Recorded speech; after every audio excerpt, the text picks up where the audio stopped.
feliz de estar aqui com os irmãos mais uma vez esse domingo, pela manhã, mais uma vez iniciando a nossa escola bíblica dominical.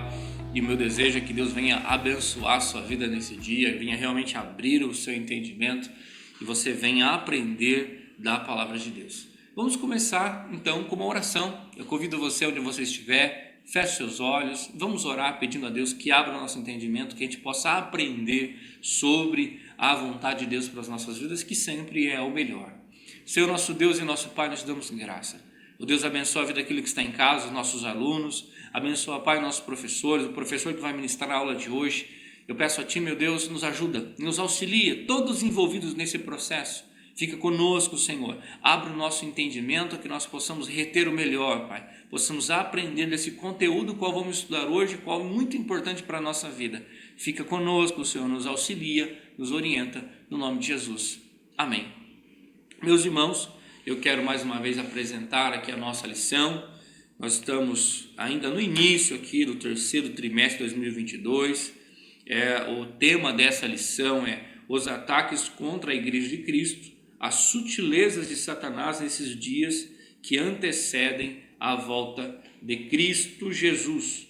Então, o que nós vamos estar estudando, irmãos, nessa lição hoje é a lição de número 3. O tema dessa lição é a sutileza da imoralidade sexual. É um tema muito importante para nós. Nós estaremos estudando sobre esse tema hoje. O nosso textuário diz assim, que está lá em 1 Coríntios no capítulo 6 e o versículo 18. Fugir da prostituição. Todo pecado que o homem comete é fora do corpo, mas o que se prostitui peca contra o seu próprio corpo. A nossa verdade prática diz assim: as Escrituras condenam toda forma de prática sexual fora da esfera do casamento, constituído por Deus. Então, é um tema muito importante. Nós estaremos estudando, aprendendo sobre esse assunto que é super relevante para as nossas vidas hoje, irmãos, para nosso ensinamento. A nossa leitura bíblica em classe, que é a base do ensinamento que nós vamos estudar hoje, está em 1 Coríntios no capítulo 6, versículo 15 ao 20 e Romanos, capítulo 1, versículo 26 ao 28. Então, 1 Coríntios capítulo 6, versículo 15 diz assim: não sabeis vós que os vossos corpos são membros de Cristo? Tomarei, pois, os membros de Cristo e faloei membros de uma meretriz? Não por certo. Ou não sabeis que o que se ajunta com a meretriz faz-se um corpo com ela? Porque serão, disse, dois numa só carne. Mas o que se ajunta com o Senhor é um mesmo espírito. Fugir da prostituição. Todo pecado que o homem comete é fora do corpo, mas o que se prostitui peca contra o seu próprio corpo. Ou não sabeis que o nosso corpo é o templo do Espírito Santo, que habita em vós, proveniente de Deus, e que não sois de vós mesmos? Porque fostes comprados por bom preço. Glorificai, pois, a Deus no vosso corpo e no vosso espírito, os quais pertencem a Deus. Aí Romanos, no capítulo 1 e o versículo 26, diz: pelo que Deus os abandonou às paixões infames, porque até as suas mulheres mudaram o uso natural, no contrário à natureza, e semelhantemente também os varões, deixando o uso natural da mulher, se inflamaram em sua sexualidade uns para com os outros, varão com varão, cometendo torpeza e recebendo em si mesmo a recompensa que convinha ao seu erro. E como eles se não importaram de ter conhecimento de Deus, assim Deus os entregou a um sentimento perverso para fazerem coisas que não convêm. É um assunto muito importante para nós, um assunto muito atual para o nosso crescimento, para o nosso entendimento. É um assunto que nós estamos vendo em muitas esferas e nós estaremos estudando isso com o diácono Michael. Ele vai estar ministrando, será o nosso professor. Estaremos dando sequência nessa aula. Vale ressaltar, fique conosco até o final. Aprenda, cresça. Você pode até fazer sua pergunta através dos canais de comunicação, deixar sua mensagem, mas não deixe de participar dessa aula. Fique conosco até o final.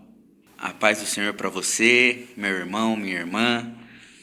Nós, como já foi dito, na introdução da nossa aula. Nós estamos na lição de número 3, uma lição muito importante para nós nos dias de hoje, que vem trazer um tema importantíssimo para nós cristãos, que já temos os nossos relacionamentos ou que vão entrar nos seus relacionamentos, estão preparando a sua vida sentimental, emocional, amorosa, e a nossa lição de número 3 vem tratar a respeito desse tema juntamente conosco.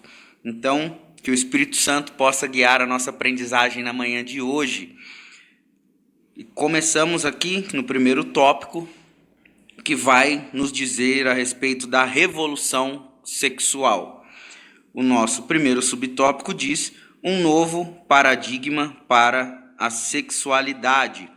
Irmãos, nós bem sabemos que o paradigma judaico-cristão, o padrão judaico-cristão, foi o que moldou a nossa cultura ocidental durante muitos séculos.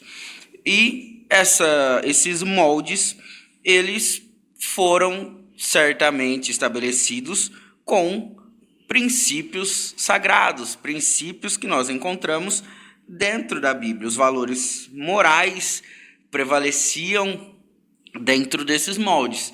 Nós sabemos que, como todo padrão e todo modelo, existiam sim pessoas que já se desviavam, existiam ocasiões que esses moldes já não eram aplicados, mas nós sabemos que em grande maioria esses moldes, esses modelos, essas orientações eram respeitadas. E nesse aspecto, a sexualidade humana era vista como algo sagrado e que, portanto, deveria ser exercida dentro dos parâmetros estabelecidos por esse modelo.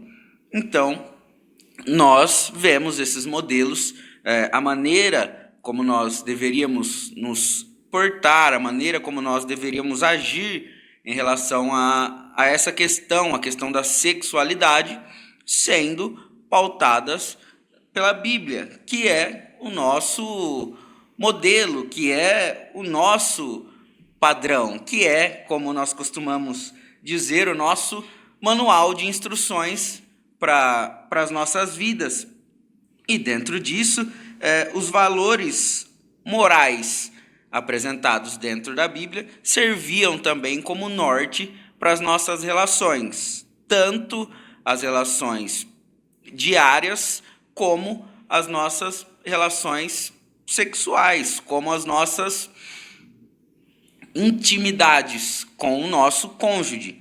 Então, nós vemos que havia uma visão conservadora sobre a forma como a sexualidade deveria se expressar, uma forma conservadora olhando de quem estava de fora para nós. Nós sabemos que é a forma como a nossa fé declara que nós devemos agir. E aí, irmãos, nós chegamos a um ponto que essa forma como nós nos portamos, como nós nos comportamos, como nós agimos em relação a esse assunto, foi vista por alguns e chamada por alguns como um tabu. E o nosso subtópico 2, ele vem com o título A Quebra de um Tabu. Nós podemos observar, o nosso comentarista deixa bem claro, que a partir dos anos de 1960, aqui no Ocidente, nós passamos por grandes mudanças sociais. E alguns movimentos de contestação começam a ser muito mais fortes, muito mais ganham muito mais força, e esses movimentos de contestação, logicamente, contestando os nossos princípios, contestando a nossa moral, contestando a maneira como nós agimos, como nós nos portamos, esses movimentos de contestação, contestando, logicamente, os padrões e modelos que nós adotamos na sociedade. Nós vemos que com o advento, com a chegada da TV,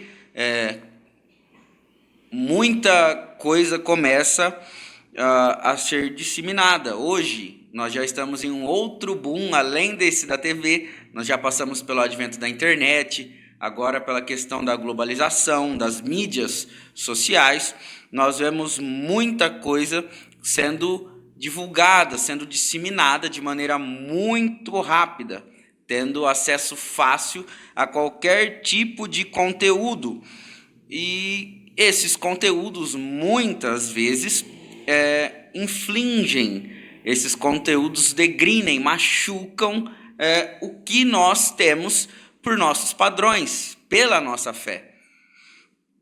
E nós vemos esses conteúdos, esses novos padrões que vão se estabelecendo, como degrinem e como subvertem a maneira como nós nos relacionamos. Logicamente, voltando para a nossa lição, a maneira como nós nos relacionamos sexualmente e a maneira como nós temos os nossos relacionamentos interpessoais, com os nossos amigos, com os nossos familiares. Esses novos padrões que tentam se estabelecer vão denigrindo, vão subvertendo, vão deteriorando os valores morais que eram e estavam estabelecidos na sociedade e, logicamente, os valores morais que estavam estabelecidos entre nós cristãos. Nós estamos numa escola bíblica dominical e tenho certeza que a maior parte do público que está assistindo a nossa aula seja cristão e esteja interessado no conteúdo. Então, essa lição é para nós cristãos. O comentarista está falando para nós, logicamente que para todos os ouvintes, mas direcionando o tema para nós. Então, essas coisas começaram a adentrar e perverter a nossa maneira, o nosso modelo cristão. Nós vamos ver aqui o nosso comentarista dizendo que a partir do ano de 1980, cresce a indústria pornográfica e a relação sexual antes do casamento torna-se uma prática cada vez mais aceita. Sentindo a pressão social e cultural, muitos dentre os evangélicos passam a fazer concessões a essa nova moralidade. Então, irmãos, o nosso comentarista direciona diretamente para nós esse tema, esse momento. Vejam só, nós podemos buscar, irmãos, especialistas falando a respeito desse tema, falando a respeito de como a pornografia ela mata a relação sexual, ela mata o sexo entre as pessoas. E especialistas não cristãos, irmãos.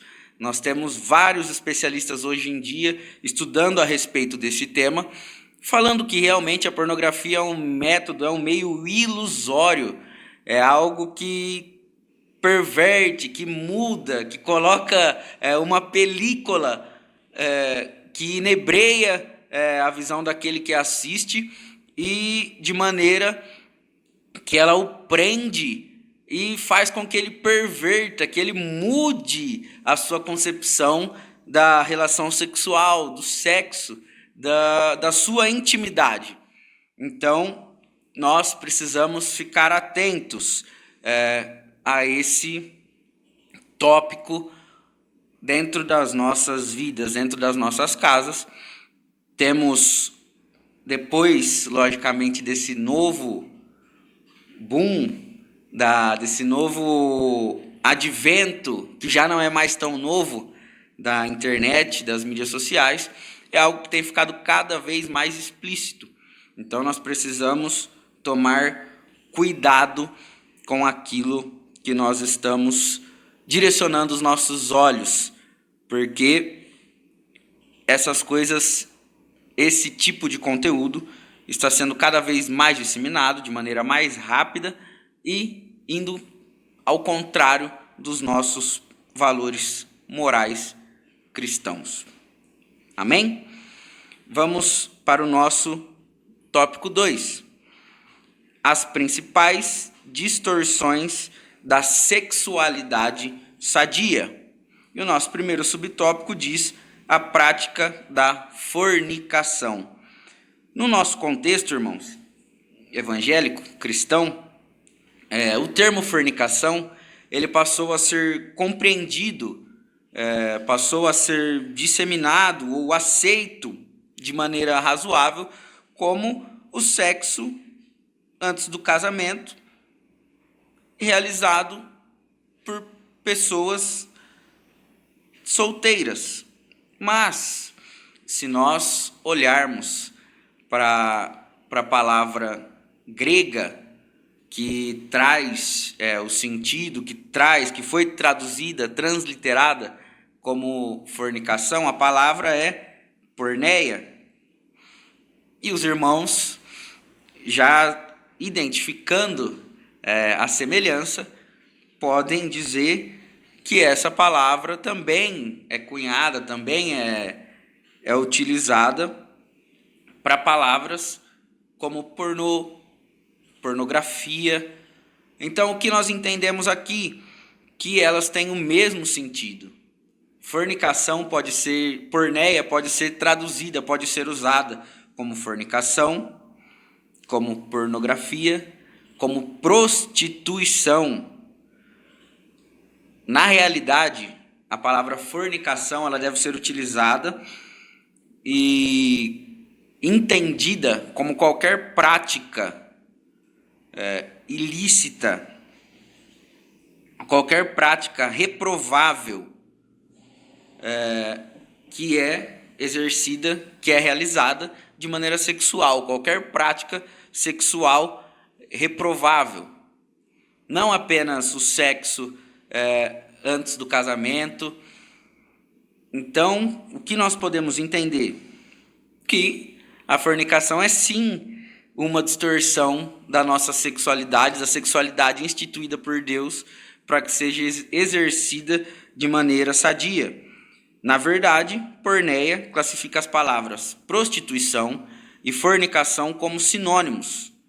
Em 1 Coríntios 6:18, Paulo usa o termo com os sentidos de fornicação e prostituição como prática pecaminosa e extremamente maléfica para a vida cristã. Precisamos tomar cuidado, irmãos, porque essas práticas que nós estamos estudando hoje, que são apresentadas a nós hoje, são práticas totalmente maléficas à nossa vida. São coisas que, quando descem ao nosso coração, são difíceis de ser quebradas, difíceis de ser retiradas, irmãos. Ainda mais nós observando o mundo como está hoje e o acesso fácil a qualquer tipo dessas práticas. Precisamos estar atentos, precisamos tomar cuidado. A segunda distorção, irmãos, que nós vemos para a nossa sexualidade nos é apresentada no segundo subtópico. Adultério não é crime, mas é pecado. Hoje, até já está quase sendo considerado crime, como denegrir a imagem, causar algum tipo de constrangimento ao seu cônjuge.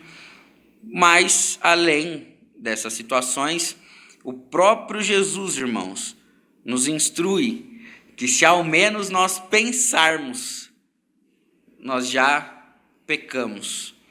Então é algo que nós também precisamos ficar muito atento com os nossos olhos, com a janela das nossas almas, com a janela do nosso coração, da nossa mente. Se algo desce ao nosso coração, irmãos, só pelo poder do Espírito Santo para que nós quebremos isso. E quantas vezes nós vemos lares, quantas vezes nós vemos famílias, ministérios, nós vemos vidas sendo destruídas por momentos de aventura. Talvez uma dose de adrenalina. O adultério já foi considerado crime pela legislação brasileira até a revogação da lei que o regulamentava. Hoje não é considerado mais um crime. Contudo, à luz da Bíblia, não deixou de ser pecado. A Bíblia Sagrada reprova veementemente a prática do adultério quando o rei Davi adulterou com Batseba. O profeta Natã, amando de Deus, condenou de forma dura seu ato pecaminoso. Na leitura sapiencial, especialmente os provérbios, sobejam as advertências contra essa prática. Jesus e seus apóstolos condenaram o adultério. Os irmãos podem muito bem se lembrar do que foi ocasionado a Davi no momento em que ele escolhe partir para essa prática do adultério. Os irmãos se lembram muito bem as consequências que sobrecaem sobre a casa de Davi por causa da sua escolha. Então nós precisamos ficar atentos a essa prática. E o nosso terceiro subtópico nos diz: homossexualidade, uma contradição da ordem natural. Irmãos, antes de entrar no tema, nós vamos observar no último subtópico do nosso terceiro tópico que nós precisamos separar a prática, precisamos separar o pecado do pecador. Como assim, irmão Maico? Nós estamos aqui falando a respeito da prática, mas nós não podemos nos esquecer que a pessoa que exerce essa prática também é uma criatura, também é um ser, um homem, uma mulher, criado à imagem e semelhança de Deus. Então, nós vamos adentrar mais especificamente nesse tema no nosso terceiro tópico, mas nós precisamos sim nos atentar para as pessoas, para os nossos irmãos, para o nosso próximo. Então, nós estamos aqui na manhã de hoje aprendendo essas distorções, mas nós também precisamos lembrar, irmãos, que muitas das vezes nós colocamos uma prática como definindo uma pessoa, mas nós sabemos que o que define uma pessoa não é uma só prática, e sim o conjunto delas. Então nós precisamos tomar cuidado nesse momento em que nós estamos julgando ou apontando para alguém, lembrando que nós também, muitas das vezes, erramos, também pecamos. Então, antes de adentrar no tópico, apenas fazer essa observação juntamente com os irmãos. Então, homossexualidade, uma contradição da ordem natural. Os cristãos, que têm na Bíblia sua única regra de fé, compreendem a homossexualidade como um comportamento adquirido e não como um determinismo biológico. Não há nenhum dado científico confiável que diga que a homossexualidade seja genética. Em outras palavras, não há como dizer que alguém nasce homossexual. Irmãos, nós podemos entrar aqui em um ponto muito interessante que nós lemos em algum dos nossos subsídios. Digamos que nós afirmemos que alguém nasce homossexual. Como nós entenderíamos que Deus ordena, que Deus define a fisiologia, a sexualidade de uma pessoa, para que ela tenha determinado gênero, e a sua psique, o seu cerne, o seu entendimento, a sua consciência, para que tenha o gênero oposto a esse gênero fisiológico. Não há como ter completude. Não há como se ser totalmente satisfeito. Porque o seu corpo, o seu físico demanda algo. Mas a sua cerne, o seu entendimento, a sua consciência vai contrário à sua fisiologia. Isso, irmãos, nós estamos usando apenas um conceito lógico. Como isso poderia ocorrer? Lógico, irmãos, falando para nós que somos cristãos, que cremos em Deus, que temos, como aqui o nosso comentarista disse, a nossa única regra de fé como sendo a Bíblia. Como sendo os preceitos, os ensinamentos que Jesus, que o próprio Deus, que o Espírito Santo trouxeram a nós. Não há como se ter o sentimento de plenitude, de completude.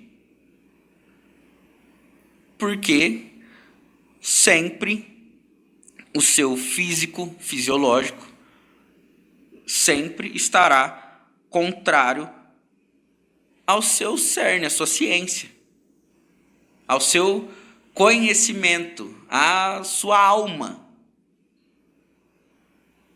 Então, irmãos, como isso pode acontecer? A não ser por um comportamento adquirido. Não como determinismo biológico. A realidade tem mostrado, e as pesquisas conformam, que há gêmeos, que um é homossexual e o outro não. Se a homossexualidade fosse genética, isso jamais aconteceria. Em outras palavras, os gêmeos seriam homossexuais, pois possuem a mesma constituição genética. Assim, os cristãos conservadores, que amam a palavra de Deus e o corpo de Cristo, entendem que a reprovação da prática homossexual se dá por conta de esta ser contrária à ordem natural da criação, conforme registrada na Bíblia, e não fruto de um preconceito. Vamos repetir, irmãos, para que isso fique bem gravado para nós. Assim, os cristãos conservadores que amam a palavra de Deus e o corpo de Cristo entendem que a reprovação da prática homossexual se dá por conta de essa ser contrária à ordem natural da criação, conforme registrada na Bíblia, e não fruto de um preconceito. Como eu já disse, irmãos, o ser, o indivíduo criado por Deus, ele merece ser amado. E é uma coisa que nós ouvimos desde que nós somos crianças, irmãos. Que Deus, ele abomina o pecado, mas ele ama o pecador. Senão, ele não teria entregado seu único filho, o filho unigênito, para morrer por mim e por você, porque nós também somos pecadores. Então, o cristão, ele não deve ser contrário a prática do homossexualismo apenas por um mero preconceito. Nós precisamos entender a nossa confissão de fé e entender que o nosso posicionamento não é contra a pessoa em si, mas porque a prática não é contrária à forma registrada na Bíblia, registrada na nossa confissão de fé. Amém? E agora nós vamos para o nosso subtópico 3, o padrão bíblico para uma sexualidade sadia. Nós vimos, irmãos, até o momento, a revolução sexual e como ela afetou o nosso meio, o nosso ambiente, como ela afetou as nossas vidas, nós vimos as que são consideradas principais distorções da sexualidade sadia, e agora nós vamos ver, irmãos, é o padrão bíblico para uma sexualidade sadia. E o primeiro subtópico diz: o sexo atende uma necessidade da criação. E foi o próprio Deus que disse para o primeiro casal, irmãos. Deus disse para o primeiro casal se multiplicar e encher a terra. Foi Deus quem disse. E qual foi o meio que ele deixou para que isso acontecesse? Foi o sexo.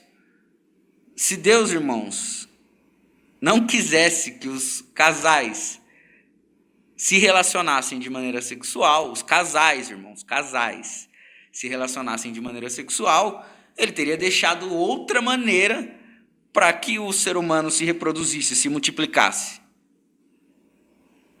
Ele é Deus, ele tem todo o poder em suas mãos. Ele poderia ter influenciado a criação da maneira como ele quisesse. Mas ele deixou esse meio para nós, para que nós pudéssemos multiplicar, para que nós pudéssemos cumprir o propósito de Deus, que é estabelecer uma família. O sexo, portanto, atende uma necessidade permanente da criação. Permanente. Algo que não passa. É a necessidade permanente para nós. Que nós cresçamos, nos desenvolvamos, nos relacionamos, casemos e constituamos família. 2. O sexo como complementação e satisfação o sexo como complementação e satisfação.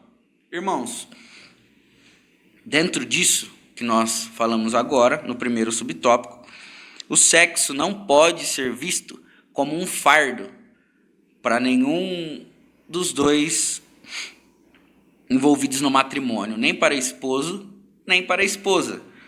Não é uma obrigação. Não é algo imposto. Não é apenas, como eu disse no primeiro tópico, para a procriação. Nós, irmãos, sabemos que o nosso ser fisiológico, natural, tem necessidades fisiológicas. E que dentro do casamento, nesse aspecto, as nossas necessidades podem ser satisfeitas. O sexo, dentro do casamento, as relações sexuais dentro do casamento, deve atender à necessidade de complementação e satisfação. A Bíblia não condena a prática sexual quando ela é experienciada dentro dos limites que o Criador estipulou. O casamento.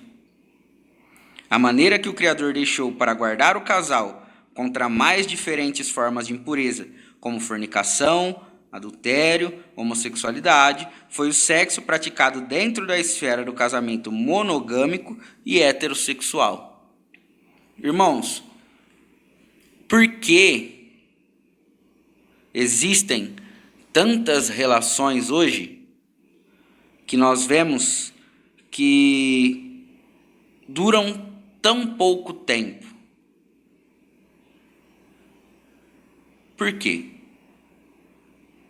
Vejam só, o sexo, a relação sexual dentro no casamento, ela é um bônus. Não sei se é a melhor maneira de colocar para que os irmãos entendam seja essa, mas ela é algo prazeroso.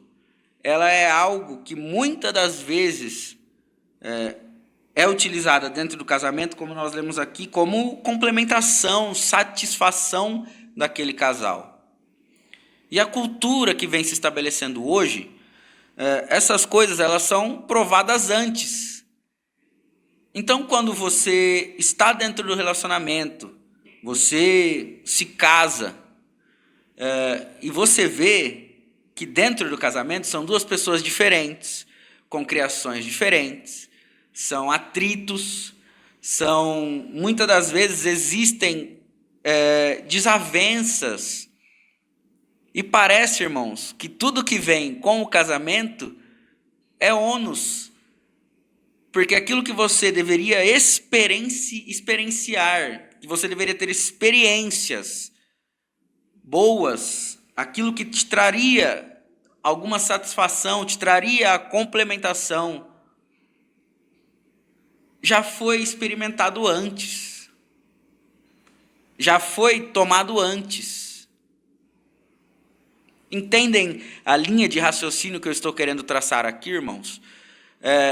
O sexo no casamento, ele é algo divino que serve para a satisfação do casal.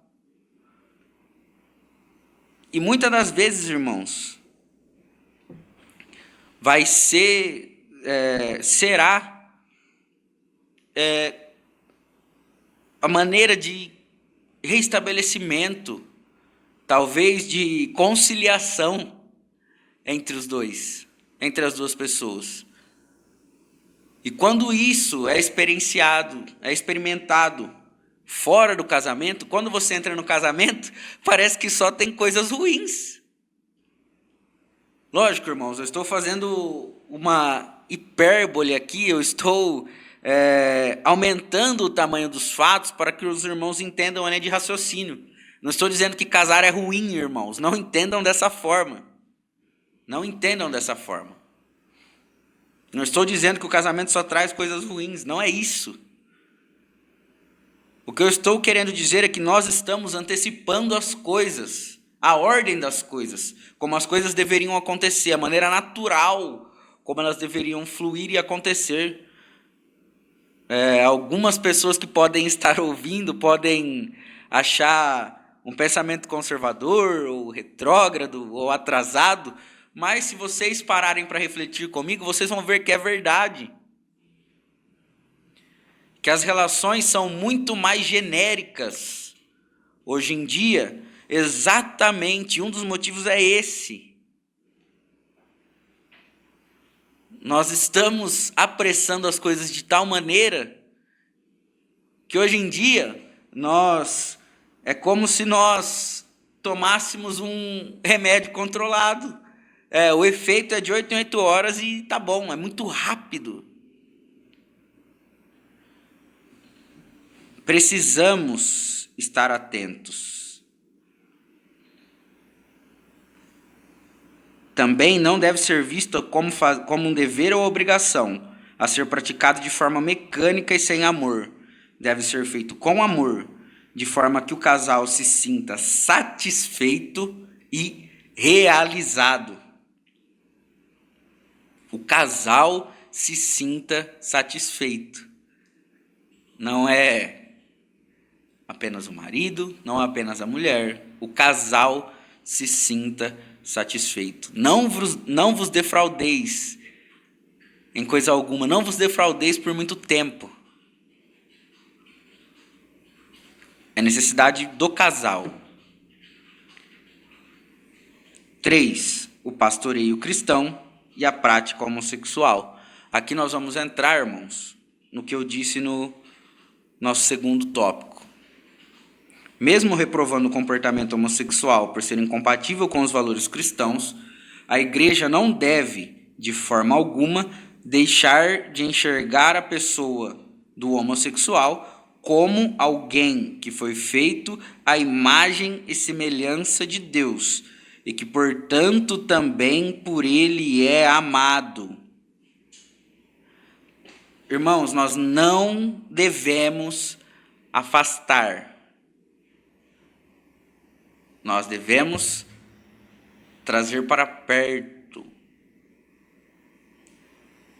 Devemos amar, irmãos, como Cristo nos amou. Olha só.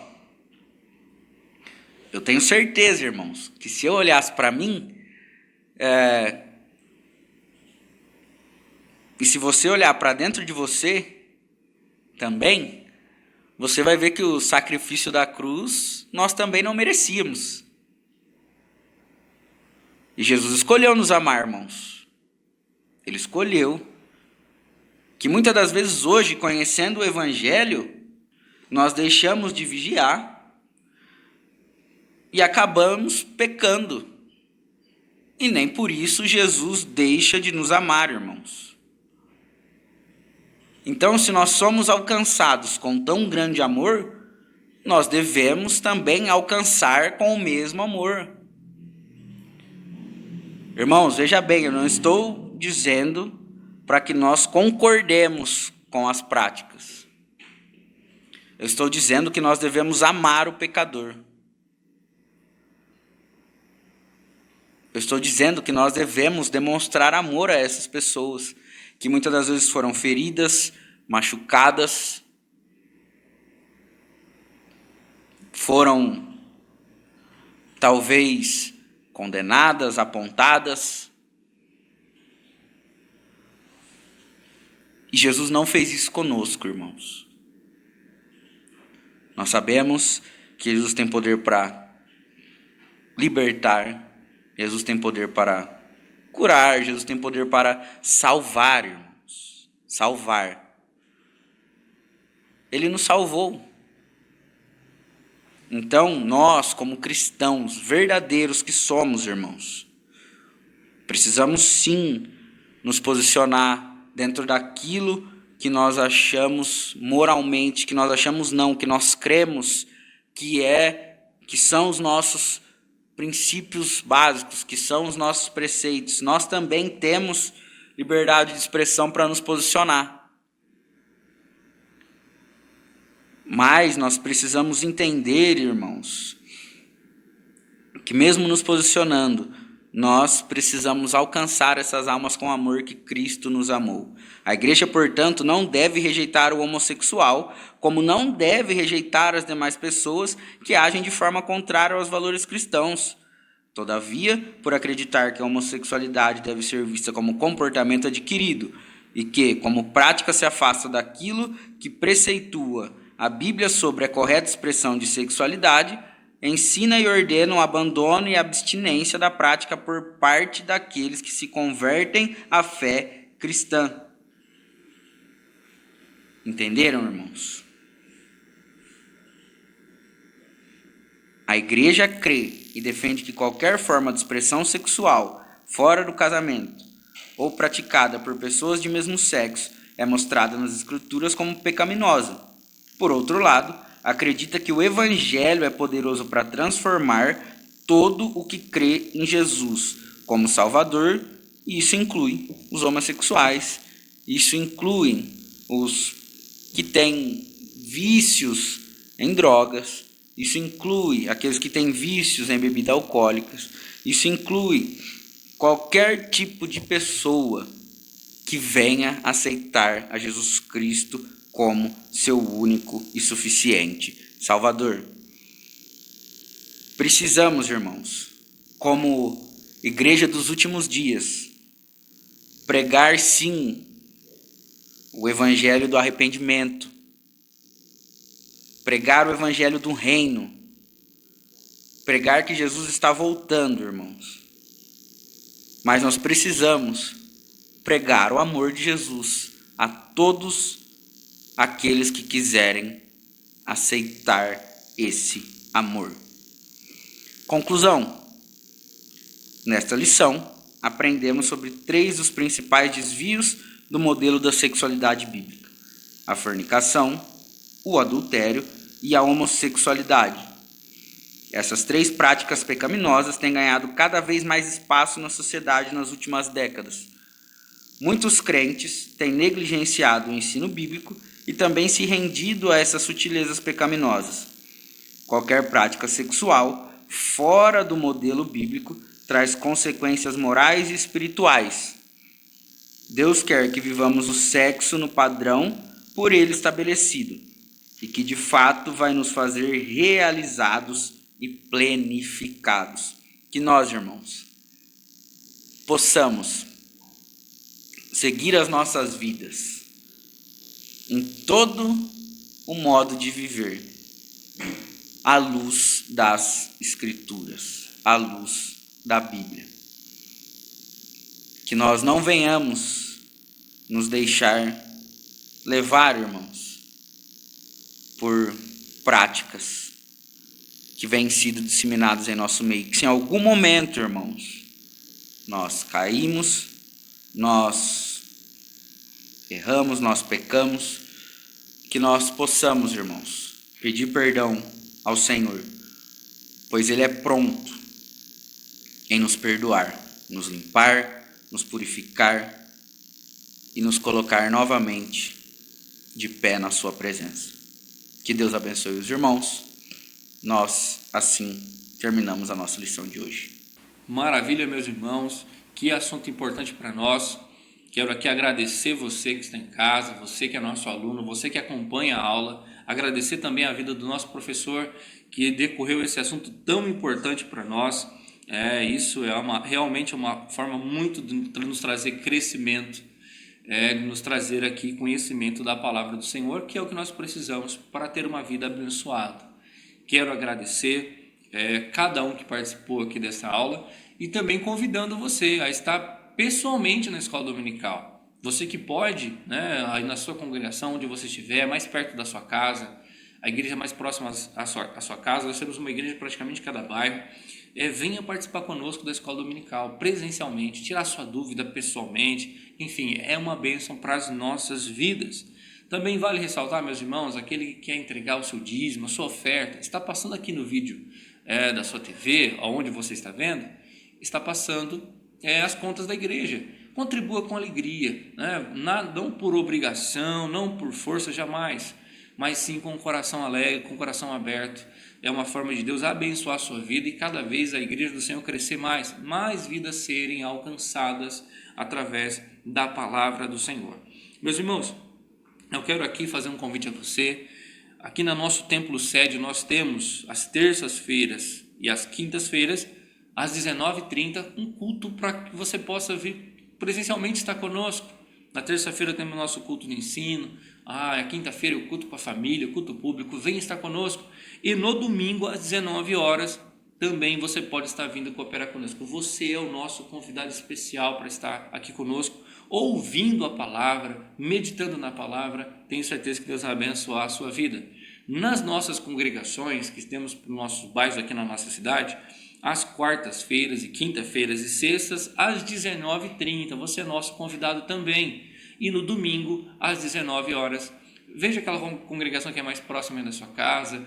Venha cultuar o Senhor. Venha ouvir a palavra de Deus. Nós estamos aprendendo, mas nos nossos cultos você louva a Deus, você recebe oração, você também ouve a palavra de Deus, que é o importante para nós, que é o nosso guia, a nossa mentoria, nossos princípios, as nossas bases. É onde Deus nos abençoa através do conhecimento da sua palavra.